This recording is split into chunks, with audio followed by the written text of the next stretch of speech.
What is up, everyone, and welcome to the Upper 90 YouTube soccer channel. Today we're talking about not Chelsea, but Manchester United, due to the fact that Jadon Sancho has just signed a deal for United. So we obviously need to talk about this and how it could affect the Premier League. So stick around as we dive deeper into it. For those that know who I am, my name is Mike. If you're coming back, welcome back. If you are new to the channel, make sure to like and subscribe down below. I greatly appreciate that. That way you don't miss any videos on any updates in the Premier League, Bundesliga, La Liga, Euros, World Cup, what's going on. We're talking about it. So today we're talking about Jadon Sancho, who was one of the biggest stars for Dortmund. Obviously, there's Haaland for that team as well, who could possibly be moving to Chelsea. But again, today we're talking about Sancho and how he's moving to Manchester United. Now, this isn't really a surprise because they were in the works for a very long time working on bringing him into the club. The thing that's really surprising is the fee that he's going for. Now, roughly, in the news right now, it's saying about £90 million, which could be up and down. It's always hard to know exactly what a player goes for. Most likely there's going to be some signing bonuses along with some other issues or problems with the signature. So therefore it may go up, it may go down, but we're going to say a cool 90 for right now, because like I said, it could go all around and who knows what exactly the right price was. But why this is so important for Manchester United is because they were desperately needing a creative player like Jadon Sancho, and he might be the thing that they needed to actually elevate them and actually compete with Manchester City. Because one of the problems that United fell for last season was trying to beat any of the lower teams that always had the low block defense. Now, what that means is all the players are sitting back, and Manchester United would always go and attack, but they could never break down that defense.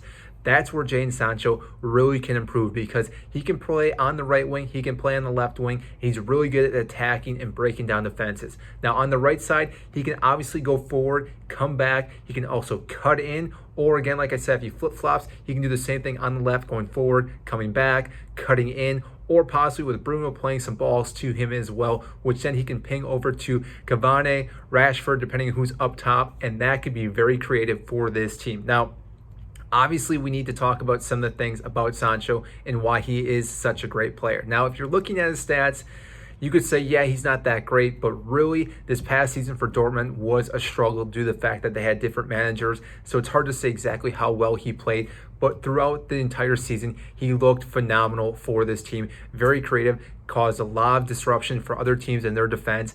Had a lot of chances to play the balls in and create a lot of opportunities for his other teammates. And therefore, I think, again, this is going to be a huge signing for Manchester United, because, like I said, they definitely have some of the playmakers like Bruno Fernandes, Paul Pogba, and even you could say, I guess, Rashford, even though he's more just foot skill. He's not really one of those players that can ping back and forth.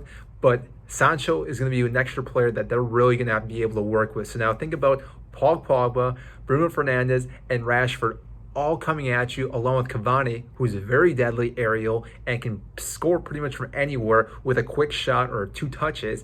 And guess what? All 3 of those players can play ball to him fairly quickly, and therefore, I think United's going to have a really good chance this year to score a lot of goals. Now, that's not saying their defense still won't struggle, because they still need to fix that. They obviously have a few issues there. Harry Maguire is a good CB, but Lindelof, I'm not too sure about him yet. He's still up in the air. Luke Shaw, very solid.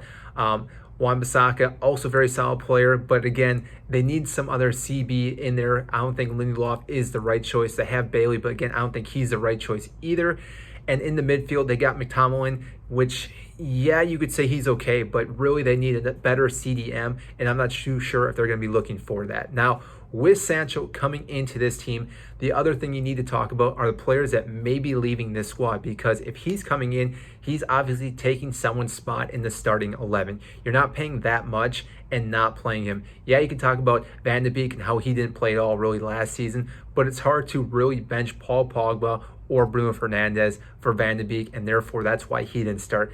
Now we're looking at the wingers. We have Rashford, we got Greenwood, we got Martial, and I think over those players, I think Rashford's going to start, and obviously Sancho is going to start. Now again, like I said, whether they're on the right and left, that could flip-flop back and forth, because Sancho can play on both sides. He's a very intelligent player, very skillful, and knows how to actually work on both sides. And therefore, I don't see Martial actually playing too much, and I could see him on his way out of Manchester United, possibly to another Premier League team, or possibly back to, say, a France club or somewhere else in a different league, but who knows exactly where he may go. And I also think that Greenwood will probably stick around, but definitely won't get as much playing time as what he was probably hoping for. Even though he's also a really good player, he may split minutes with Cavani up top, which obviously we know Cavani is a little bit older, and therefore that might be the better option for this player. Now, I hate to say it, but I think this really gives Manchester United a really good contention to actually try to push for the title in the Premier League. Not saying they still have the right team, because they still need to get a few different pieces to really make this team really gel together. Like I said, a CDM, possibly another center back, and maybe a goalkeeper, because DDG is not playing so well. But overall, this really improves Manchester United all around. So I'm really looking forward to Jadon Sancho as a player, but not playing for Manchester United, because I do enjoy this player quite a bit when he played at Dortmund. So again, this is a huge signing for Manchester United. So that is all I have for you today. Again, if you are new to this channel, make sure to like and subscribe down below. I greatly appreciate that. Today, like I said, was talking about Jadon Sancho, just because it's one of the big signings for the Premier League this season. I thought we needed to hit on that subject. So we'll see you next time.